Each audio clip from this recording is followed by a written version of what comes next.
Hi friends, welcome to my YouTube channel. ಸ್ನೇಹಿತರೆ, ಗೃಹಲಕ್ಷ್ಮಿ ಯೋಜನೆಯ ಒಂದು ಹೊಸ ಅಪ್ಡೇಟಿಗಾಗಿ ಎಲ್ಲರಿಗೂ ಸ್ವಾಗತ.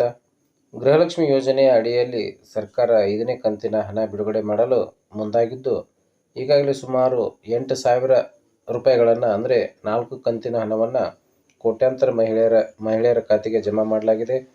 ಗೃಹಲಕ್ಷ್ಮಿ ಯೋಜನೆಗೆ ಸಂಬಂಧಪಟ್ಟಂತೆ ಸರ್ಕಾರ ಕೆಲವೊಂದಿಷ್ಟು ಪ್ರಮುಖ ನಿಯಮಗಳನ್ನು ತಿಳಿಸಿದೆ. ಈ ನಿಯಮಗಳನ್ನು ಹಾಗೂ ಸರ್ಕಾರ ಏರಿಕೆ ಮಾಡಿರುವ ಮಾನದಂಡಗಳನ್ನು ಮೀರಿ ಯಾರಾದರೂ ಗೃಹಲಕ್ಷ್ಮಿ ಯೋಜನೆಗೆ ಅರ್ಜಿಯನ್ನು ಸಲ್ಲಿಸಿದರೆ ಅಂಥವರ ಖಾತೆಗೆ ₹1 ಹಣವು ಕೂಡ ಜಮಾ ಆಗುವುದಿಲ್ಲ. ಇದೇ ಕಾರಣಕ್ಕೆ ನೀವು ಈ ಒಂದು ನಿಯಮಗಳನ್ನು ತಿಳಿದುಕೊಂಡು ಹೊಸ ಅರ್ಜಿಯನ್ನು ಸಲ್ಲಿಕೆ ಮಾಡಲು ಸರ್ಕಾರ ಅವಕಾಶವನ್ನು ನೀಡಿದೆ.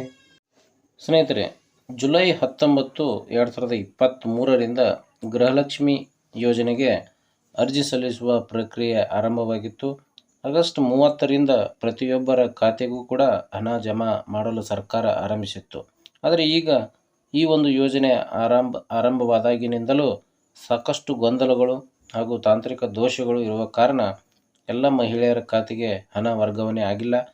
ಆದ್ದರಿಂದ ಈ ಸಮಸ್ಯೆಗಳನ್ನು ಪರಿಹರಿಸಿಕೊಳ್ಳುವವರೆಗೂ ಮತ್ತೆ ಹೊಸ ಗೃಹಲಕ್ಷ್ಮಿ ಯೋಜನೆಗೆ ಅರ್ಜಿ ತೆಗೆದುಕೊಳ್ಳಲು ಸಾಧ್ಯವಿಲ್ಲ ಎಂದು ಸರ್ಕಾರ ಹೊಸ ಅರ್ಜಿ ತೆಗೆದುಕೊಳ್ಳುವ ಒಂದು ಪ್ರಕ್ರಿಯೆಯನ್ನು ಸ್ಥಗಿತಗೊಳಿಸಿತ್ತು.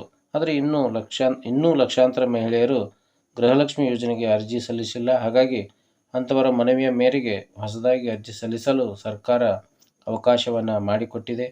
ನೀವು ಸರ್ಕಾರ ತಿಳಿಸಿರುವ ಎಲ್ಲ ದಾಖಲೆಗಳನ್ನು ಸಿದ್ಧಪಡಿಸಿಕೊಂಡು ಹತ್ತಿರದ ಸೇವಾ ಕೇಂದ್ರಗಳಲ್ಲಿ ಅರ್ಜಿಯನ್ನು ಸಲ್ಲಿಸಬಹುದು. ಅರ್ಜಿ ಸಲ್ಲಿಸುವ ಮುನ್ನ ಈ ಒಂದು ವಿಷಯಗಳನ್ನು ನೆನಪಿನಲ್ಲಿಟ್ಟುಕೊಳ್ಳಬೇಕು. ನೀವು ಯಾವುದೇ ಸರ್ಕಾರಿ ಹುದ್ದೆಯಲ್ಲಿ ಇದ್ದರೆ ಅಥವಾ ನಿಮ್ಮ ಮನೆಯ ಯಾವುದೇ ಸದಸ್ಯ ಸರ್ಕಾರಿ ಹುದ್ದೆಯಲ್ಲಿದ್ದರೆ ಅರ್ಜಿ ಸಲ್ಲಿಸುವಂತಿಲ್ಲ. ನೀವು ಅಥವಾ ನಿಮ್ಮ ಮನೆಯ ಸದಸ್ಯರು ಆದಾಯ ತೆರಿಗೆ ಇಲಾಖೆಗೆ ತೆರಿಗೆ ಪಾವತಿ ಮಾಡುತ್ತಿದ್ದರೆ ಅರ್ಜಿ ಸಲ್ಲಿಸುವಂತಿಲ್ಲ. BPL ಅಥವಾ ಅಂತ್ಯೋದಯ ಕಾರ್ಡ್ ಹೊಂದಿರುವವರು ಮಾತ್ರವಲ್ಲದೆ APL ಕಾರ್ಡ್ ಹೊಂದಿರುವ ಮಹಿಳೆಯರು ಕೂಡ ಅರ್ಜಿಯನ್ನು ಸಲ್ಲಿಸಬಹುದು. ಅರ್ಜಿ ಸಲ್ಲಿಸುವ ಮಹಿಳೆಯರ ರೇಷನ್ ಕಾರ್ಡ್ ಅವರ ಹೆಸರಿನಲ್ಲೇ ಇರಬೇಕು. ಜೊತೆಗೆ ಬ್ಯಾಂಕ್ ಖಾತೆಗೆ KYC ಕಡ್ಡಾಯ ಆಗಿರಬೇಕು. ಇನ್ನು ಅರ್ಜಿ ಸಲ್ಲಿಸಲು ಬೇಕಾಗಿರುವ ಮುಖ್ಯ ದಾಖಲೆಗಳನ್ನು ನಾವು ನೋಡೋದಾದರೆ, ಅರ್ಜಿ ಸಲ್ಲಿಸಲು ಬಯಸುವ ಮಹಿಳೆಯ ಆಧಾರ್ ಕಾರ್ಡ್ ಇರಬೇಕು, ರೇಷನ್ ಕಾರ್ಡ್ ಇರಬೇಕು, ಬ್ಯಾಂಕ್ ಖಾತೆಯ ವಿವರ ಇರಬೇಕು, ಅದು KYC ಕಡ್ಡಾಯ ಆಗಿರಬೇಕು, ಬ್ಯಾಂಕ್ ಖಾತೆಗೆ ಲಿಂಕ್ ಆಗಿರುವ ಒಂದು ಮೊಬೈಲ್ ನಂಬರ್ ಇರಬೇಕು. ಒಂದು ವೇಳೆ ಇನ್ನು ಯಜಮಾನಿ ಇಲ್ಲ ಅಂತಂದರೆ ಯಜಮಾನರ ಖಾತೆಗೂ ಕೂಡ ಸರ್ಕಾರ ಒಂದು ಹಣವನ್ನು ಜಮಾ ಮಾಡುತ್ತೆ. ಈಗಾಗಲೇ ಸರ್ಕಾರ ತಿಳಿಸಿರುವಂತೆ ಯಜಮಾನಿ ಖಾತೆಗೆ ಅಂದರೆ ₹2,000 ಯಾರ ಖಾತೆಗೆ ಬರಬೇಕು ಅಂತಹ ಮಹಿಳೆಯ ಖಾತೆಗೆ KYC ಮಾಡಿಸಿಕೊಳ್ಳುವುದು ಕಡ್ಡಾಯವಾಗಿದೆ. ಒಂದು ವೇಳೆ ಆಧಾರ್ ಶೀಡಿಂಗ್ ಪ್ರಕ್ರಿಯೆ ಸರಿಯಾಗಿ ಆಗಿಲ್ಲದೇ ಇದ್ದರೆ ಅಂಥವರ ಖಾತೆಗೆ ಹಣ ಬರಲು ಸಾಧ್ಯವಿಲ್ಲ.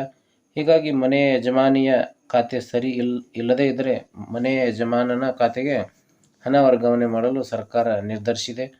ಇನ್ನು ಎರಡನೇ ವ್ಯಕ್ತಿಗೆ ಹಣ ವರ್ಗಾವಣೆ ಆಗಲು ಅವರ ಖಾತೆಯಲ್ಲೂ ಕೂಡ KYC ಪ್ರಕ್ರಿಯೆ ಪೂರ್ಣಗೊಂಡಿರಬೇಕು. ಸ್ನೇಹಿತರೆ, ಸರ್ಕಾರದ ಒಂದು ಮಾಹಿತಿ ಪ್ರಕಾರ ಗೃಹಲಕ್ಷ್ಮಿ ಯೋಜನೆಯ 5ನೇ ಕಂತು ಮುಂದಿನ ತಿಂಗಳ ಮೊದಲ ವಾರದಲ್ಲಿ ಬಿಡುಗಡೆಯಾಗುವ ಒಂದು ಸಾಧ್ಯತೆ ಇದೆ. ರಾಜ್ಯದಲ್ಲಿ ಅತಿ ಹೆಚ್ಚು ಅನುದಾನ ಪಡೆದುಕೊಂಡಿರತಕ್ಕಂತಹ ಯೋಜನೆ ಅದುವೇ ಗೃಹಲಕ್ಷ್ಮಿ ಯೋಜನೆ. ಸರ್ಕಾರ ಈಗಾಗಲೇ ತಿಳಿಸಿರುವಂತೆ ಗೃಹಲಕ್ಷ್ಮಿ ಯೋಜನೆಯ 4 ಕಂತಿನ ಹಣ ಬಹುತೇಕ ಎಲ್ಲ ಜಿಲ್ಲೆಯ ಫಲಾನುಭವಿ ಮಹಿಳೆಯರ ಖಾತೆಗೆ ವರ್ಗಾವಣೆಯಾಗಿದೆ. ಇನ್ನು 5ನೇ ಕಂತಿನ ಹಣ ಮುಂದಿನ ತಿಂಗಳ ಮೊದಲ ವಾರದಲ್ಲಿ ವರ್ಗಾವಣೆ ಮಾಡಲಾಗುವುದು. ಸರ್ಕಾರ ಈ ಹಿಂದೆ ಪ್ರತಿ ತಿಂಗಳ 15ನೇ ತಾರೀಕಿನಿಂದ 20ನೇ ತಾರೀಕಿನ ಒಳಗಡೆ ಮಹಿಳೆಯರ ಖಾತೆಗೆ ಹಣ ವರ್ಗಾವಣೆ ಮಾಡಲಾಗುವುದು ಎಂದು ತಿಳಿಸಿದ್ದು, ಆದರೆ ಕಾರಣಾಂತರಗಳಿಂದ ಈ ಒಂದು ನಿಗದಿತ ದಿನಾಂಕದಂದು ಹಣ ವರ್ಗಾವಣೆ ಆಗುತ್ತಿಲ್ಲ. ಬದಲಿಗೆ ತಿಂಗಳ 30 ದಿನಗಳ ಅವಧಿಯಲ್ಲಿ ಯಾವುದೇ ದಿನ ಹಣ ವರ್ಗಾವಣೆ ಆಗಬಹುದು.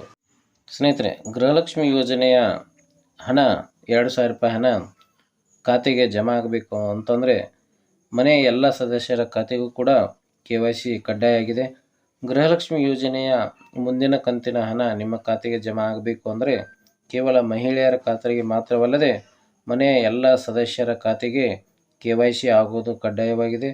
ಇಲ್ಲದೇ ಇದ್ದರೆ ಈ ಒಂದು ಗೃಹಲಕ್ಷ್ಮಿ ಯೋಜನೆಯ ಮುಂದಿನ ಕಂತಿನ ಹಣ ಅಂದರೆ 5ನೇ ಕಂತಿನ ಹಣ ಜಮಾ ಆಗುವುದಿಲ್ಲ ಎಂದು ಸರ್ಕಾರ ತಿಳಿಸಿದೆ.